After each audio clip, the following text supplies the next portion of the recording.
Hello guys, welcome back to our channel. आज हामी जाँदैछौँ भुतिया घर। त्यो भुतिया घर चाहिँ यही हाम्रो टोलको वरिपरि छ।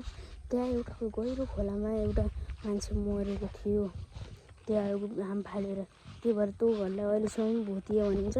सुन्नुहुन्छ कि के अरे, त्यहाँतिर एउटा मान्छे त्यो मरेको थियो अरे।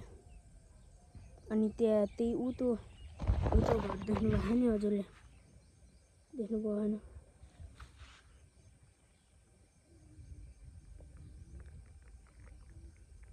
यो घर देख्नु भयो नि हजुरहरूले? उयो हो त्यो घरभित्र भूत रहन्छ है। हो त्यो घरभित्र भूत रहन्छ। अनि फेरि यो खोलामा हाम फालेर मर्यो त्यो मान्छे चाहिँ है। थाहा पाउनु त्यति चाहिँ खोलामा हाम फालेर मर्यो। अनि त्यो झ्यालतिर रहन्छ क्या त्यो भूत, बस्छ यहीँतिर नि घुम्न आउँछ। परेवाको पुरै झुन्ड बोलाउँछ त्यसले। अनि फेरि त्यो चाहिँ सेतो कबुतर हो। सेतो परेवामा त्यो जान सक्छ, किनकि भूत पनि सेतै कलर कपडा लाउँछ नि त। हो त्यही हो।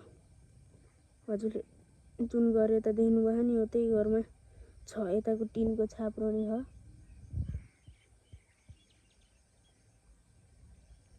हजुरहरूले भूत देखाउन सक्थे तर अहिले छैन।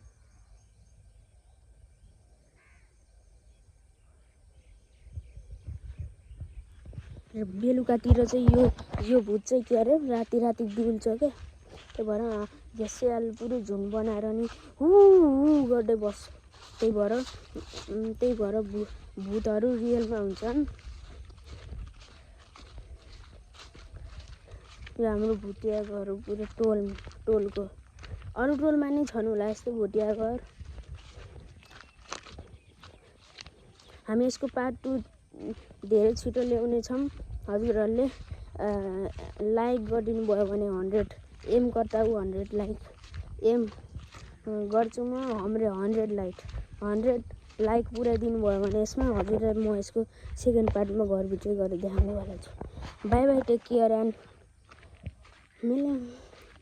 मिल्छौँ हामी अब अर्को पार्ट 2 मा। Bye by.